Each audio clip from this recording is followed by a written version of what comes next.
আসসালামু আলাইকুম এভরিওয়ান। আশা করছি সবাই ভালো আছেন। পরশমণি কিচেন লাইফ চ্যানেলে আপনাদের জানাই স্বাগতম।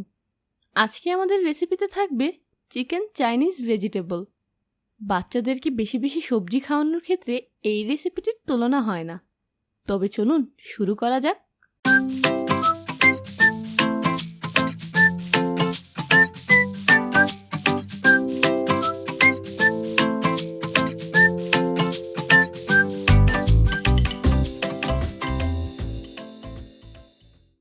রেসিপিটি করতে আমাদের যা যা লাগবে: 1 কাপ কাঁচা পেঁপে, 1 কাপ গাজর, 1টি ক্যাপসিকাম, 4টি মরিচ, কর্নফ্লাওয়ার 1 টেবিল চামচ, হাফ কাপ পেঁয়াজ। এখানে আমি পেঁয়াজগুলোকে পার্ট পার্ট করে খুলে নিয়েছি। 1 চা চামচ রসুন কুচি, 1 কাপ বোনলেস চিকেন এবং সয়া সস। তো প্রথমেই আমরা চুলার আঁচ মিডিয়ামে রেখে একটি প্যান বসিয়ে নিয়েছি। প্যানটি গরম হওয়ার পর আমরা এতে 2 টেবিল চামচ তেল দিয়ে দিব রসুন কুচিগুলো। রসুনগুলোকে হালকা করে ভেজে নিতে হবে।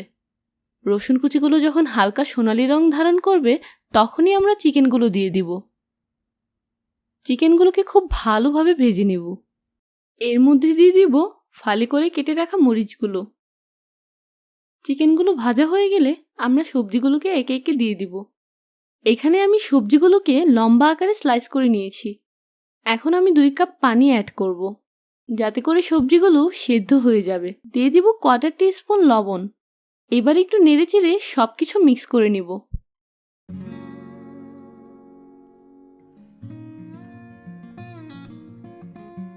এবার আমি একটি ঢাকনা দিয়ে ঢেকে দিব, যেন সবজিগুলো ভালোভাবে সেদ্ধ হতে পারে। কিছুক্ষণ পরপর আমি ঢাকনাটি উঠিয়ে সবজিগুলো নেড়েচেড়ে দিব। সবজিগুলো সিদ্ধ হতে হতে আমি কর্নফ্লাওয়ারটিকে হাফ কাপ পানি দিয়ে গুলিয়ে নিব। আমার সবজির পানি কিন্তু বলক উঠে গিয়েছে। সো এখন আমি পেঁয়াজ ও ক্যাপসিকামগুলো দিয়ে দিলাম।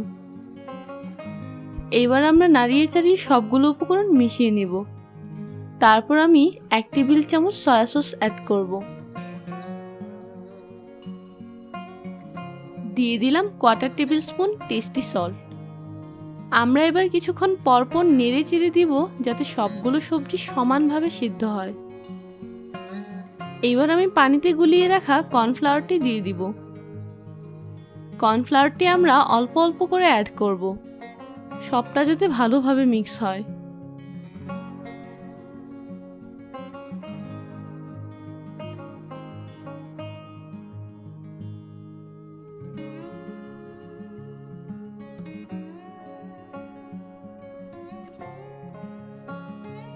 অবশেষে তৈরি হয়ে গেল আমাদের টেস্টি চিকেন চাইনিজ ভেজিটেবল। আমাদের আজকের ভিডিওটি আপনাদের কেমন লেগেছে তা আমাদের কমেন্ট বক্সে জানাতে ভুলবেন না কিন্তু, কারণ আপনাদের অনুপ্রেরণাই আমাদের শক্তি। চ্যানেলে নতুন হয়ে থাকলে প্লিজ সাবস্ক্রাইব করবেন আর ভিডিওতে লাইক অ্যান্ড শেয়ার করে আমাদের পাশে থাকবেন। ধন্যবাদ।